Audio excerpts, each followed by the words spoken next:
في فاس قلنا إن المدينة تحمل شفرة، وإن كل قرار اتخذه إنسان منذ 1200 سنة لا يزال يحكم حياة إنسان آخر اليوم. لكن فاس بنت شفرتها من الضرورة، من الخوف، من الحاجة للبقاء. اليوم نذهب إلى مدينة بنت شفرتها من شيء مختلف تماما، من القوة، من الإرادة، من قرار ملكي واحد لا يزال ساريا حتى هذه اللحظة.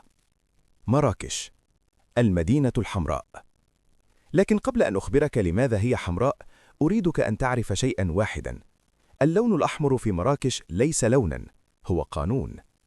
إذا بنيت مبنى في مراكش اليوم ولم تطله باللون الأحمر الترابي المحدد بدقة، ستأتيك البلدية وتجبرك على إعادة الطلاء، وإذا رفضت ستطلب بالقوة على نفقتك.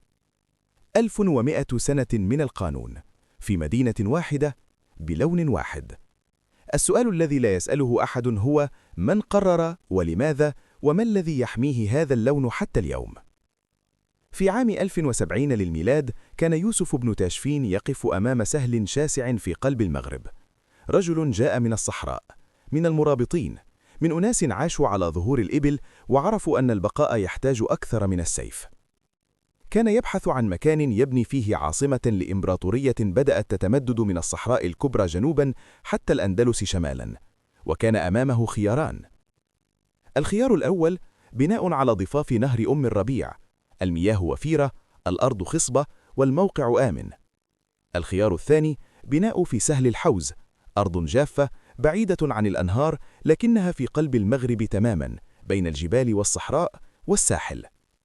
اختار السهل الجاف. وهذا القرار وحده يخبرك كل شيء عن مراكش. لم يبنها إنسان يبحث عن الراحة، بناها إنسان يبحث عن السيطرة. لكن المشكلة كانت حقيقية جدا. السهل الجاف لا ماء فيه، و150,000 إنسان لا يعيشون بدون ماء. وهنا يأتي العقل الهندسي الذي بنى مراكش. المهندسون المرابطون لم يجلبوا الماء إلى المدينة عبر قنوات مكشوفة كما كان متعارفا عليه. فعلوا شيئا لم يفعله أحد قبلهم في المغرب: حفروا تحت الأرض. نظام الخطارات، شبكة أنفاق تحت أرضية طولها 150 كيلومترا تحت مدينة مراكش وحدها، تجري فيها المياه من جبال الأطلس عبر الجاذبية الأرضية البحتة، بدون مضخات، بدون كهرباء، بدون أي تقنية حديثة. 150 كيلومترا من الأنفاق حفرت بالأيدي في القرن 11 الميلادي، ولا تزال تعمل حتى اليوم. لكن هذا النظام الباهر لم يكن يرى لأنه تحت الأرض. فماذا يرى فوق الأرض؟ اللون الأحمر. طين مراكش أحمر بطبيعته، الحجارة الصلبة المحيطة بالمدينة حمراء. وحين بنى المرابطون مراكش بنوها بنفس الطين الأحمر المحلي. لم يكن قراراً جمالياً، كان قراراً اقتصادياً بحتاً، البناء بما هو متاح. لكن بمرور القرون تحول اللون الأحمر من ضرورة اقتصادية إلى هوية، وحين جاءت السلاطين العلويون لاحقاً قرروا أن يحموا هذه الهوية بقوة القانون. وهنا يبدأ الجزء الذي لم يخبرك أحد عنه. القانون الذي يلزم كل مبنى في مراكش بالطلاء الأحمر الترابي لم يصدر مرة واحدة، صدر وأعيد تأكيده عشرات المرات عبر القرون. آخر مرة أكد فيها بشكل رسمي كانت في عهد الملك الحسن الثاني في القرن 20. لكن السؤال الحقيقي ليس متى صدر القانون، السؤال الحقيقي هو لماذا لا يزال الناس يحترمونه؟ ليس خوفا فقط، بل لأن اللون أصبح جزءا من هويتهم. وهذا هو الفرق بين مراكش وسيدي بوسعيد. في سيدي بوسعيد كما رأينا في الموسم الأول، اللون فرض من الخارج، من رجل أوروبي أحب المكان بعينيه لا بروحه. في مراكش اللون نشأ من الداخل، من الأرض نفسها، ثم صار قانونا يحميه أبناؤها. هذا الفرق الدقيق يغير كل شيء في كيفية قناعة المكان. اضغط إعجابا الآن إذا وصلت لهذه النقطة وأنت لا تزال معي، لأن ما سيأتي في الجزء الثاني هو الجزء الذي لم يقله أحد عن مراكش. جامع الفنا، الرياض، والسؤال الذي يقلق كل من يحب هذه المدينة حقا. جامع الفنا، الساحة الأشهر في أفريقيا كلها. كل من زار مراكش يعرف جامع الفنا، الحاويات والعرافون وروي القصص والموسيقيون وبائعو العصير والنساء بالحناء. صورة لا تنسى. لكن هل تعلم أن جامع الفنا كاد يمحى من الوجود قبل 50 سنة؟ في السبعينيات قرر المسؤولون المغاربة تحويل الساحة إلى موقف سيارات. المدينة تتطور، الحداثة تتقدم، والساحة القديمة بحاوياتها وعرافيها تبدو متخلفة في عيون من يريدون مراكش حديثة. لكن شيئا واحدا أوقف المشروع: الناس. ليس مظاهرة، ليس احتجاجا، بل شيء أعمق من ذلك بكثير. أدرك المسؤولون أن جامع الفنا ليس مجرد ساحة، هو ذاكرة شفهية حية. الرواة الذين يجلسون فيه يحفظون قصصا وحكايات وأشعارا لا توجد في أي كتاب. إذا اختفت الساحة اختفوا، وإذا اختفوا اختفت معهم 1000 سنة من الذاكرة المجتمعة لا يمكن استعادتها. وفي عام 2001 أدركت اليونسكو ما أدركه المغاربة قبلها، وأدرجت جامع الفنا كأول فضاء للتراث القومي غير المادي في العالم. ليس مبنى، ليس موقعا أثريا، بل فضاء تجري فيه الحياة. لكن هذا القرار جاء بنفس المعضلة التي رأيناها في فاس وفي المدينة العتيقة بتونس. الشهرة جلبت السياح، والسياح جلبوا المال، والمال بدأ يغير الساحة من الداخل.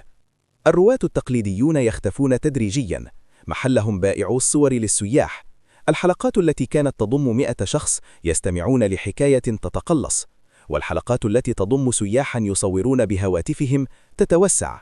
والسؤال الذي يقلق كل من يحب مراكش حقا هو: هل الشيء الذي جذب العالم إلى جامع الفنا سيختفي بسبب العالم نفسه؟ والآن نصل إلى الشفرة الكاملة لمراكش. الرياض المغربي. في فاس تحدثنا عن الدار التونسية وكيف أن واجهتها بسيطة وداخلها ثري.